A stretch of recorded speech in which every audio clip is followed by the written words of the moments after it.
Сәлем достар, менің каналыма қош келдіңіздер. Бүгін біз үй жағдайында 3 қана картоптан котлет жасап үйренеміз.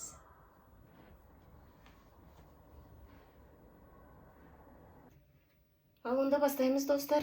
Бізге ең бірінші қажет зат картошка. Картошкамызды теркадан өткізіп аламыз.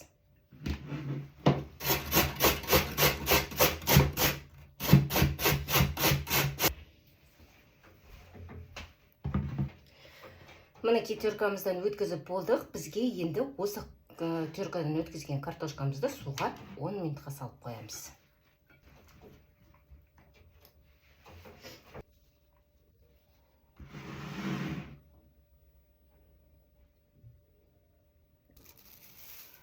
Мінекей, енді біздің картошкамыз суда 15 минуттай, 10 минуттай тұрды. Енді осы картошкамызды сығып аламыз судан.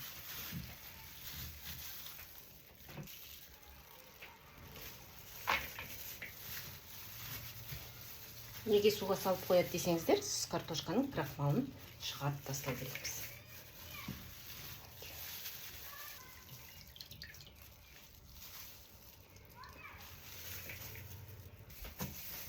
Мінекей, судан сығып алдық, посудаға, чашкамызға салып аламыз.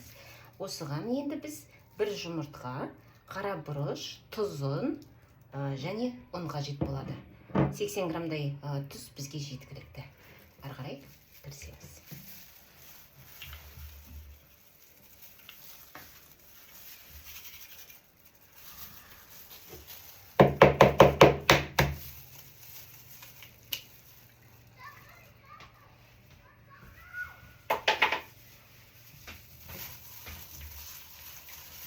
Осыны ұнымызды саламыз үстіне. Үстіне енді жақсылап араластырып аламыз.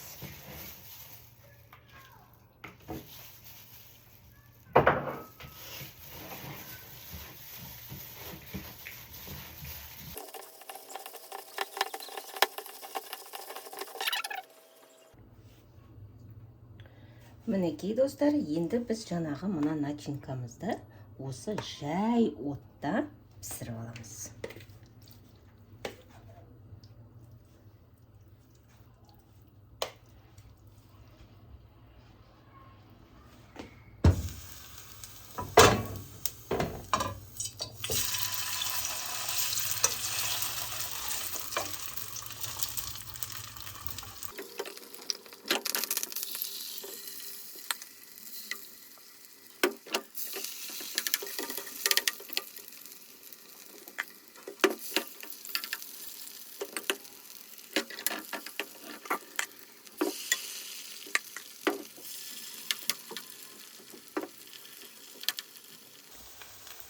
Мінекей достар, осындай жай оттықта барлығын екі бетін аунатып, қуырып аламыз.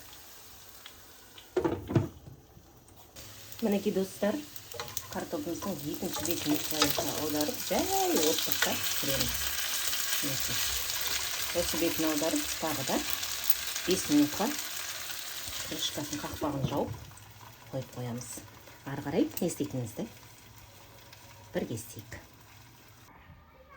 Келесі біздің жасайтын нәрсеміз, ол жаңағы қуырылып атқан картопымыз бар ғой, картошкамыз теркадан өткен. Соның бетіне чеддер сырымыз қажет, және бір помидор. Ары қарай қалай жасалатынын көрсетейін. Енді жаңағы қуырылған картопымыздың бетіне қазір бізге чеддер сыры қажет болады, және помидор болады. Оны былай кольца қылып турап аламыз қызанақты, және чеддерді теркадан өткізіп аламыз. Ал кеттік.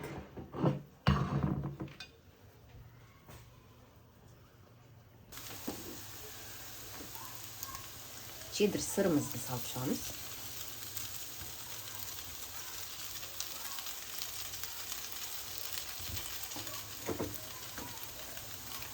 Келесі помидорымызды саламыз, қызанағымызды.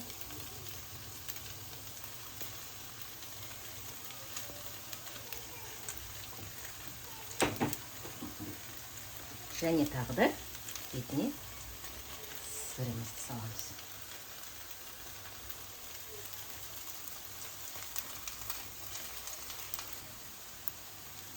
Осының бәріне міне жаңағы сырымызды салып аламыз.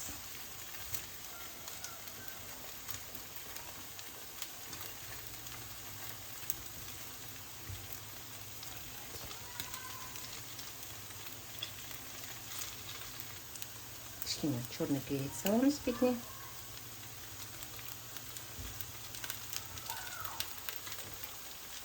Тұзымызды себеміз. Енді осыны жайып отта крышкасын жауып толтырып аламыз.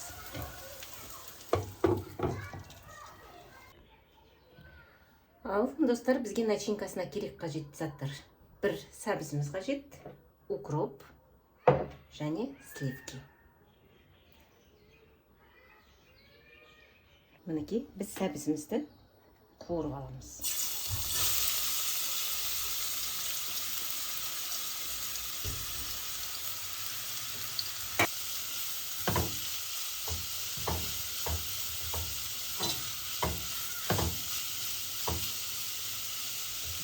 Крышкасын қақпағын жауып, осылай қуырып аламыз.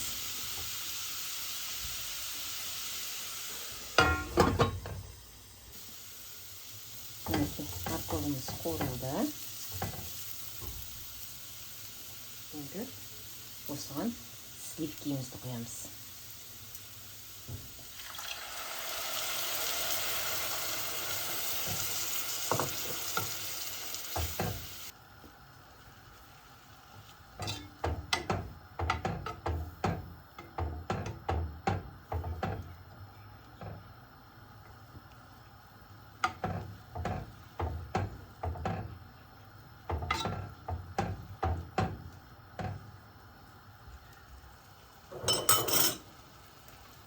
Осыған қара бұрыш салсаңыздар болады.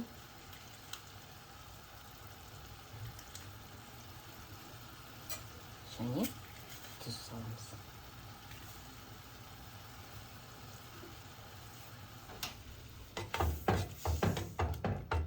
Жай отта осылай пісіреміз.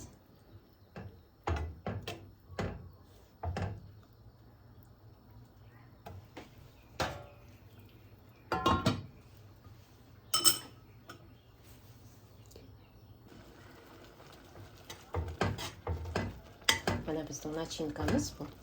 Подливкамыз десек те болады. Жаңағы картоптың бетіне салып жесеңіздер өте дәмді.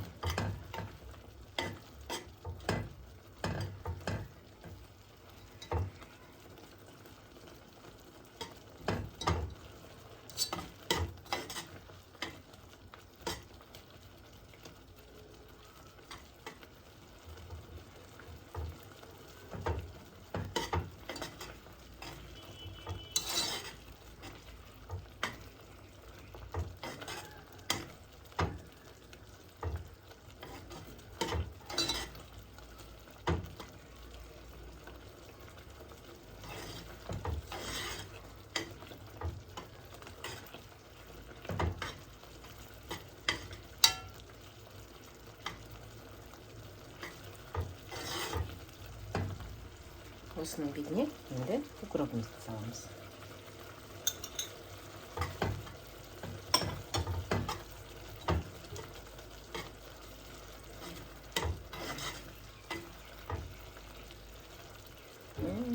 Иісі деген керемет енді.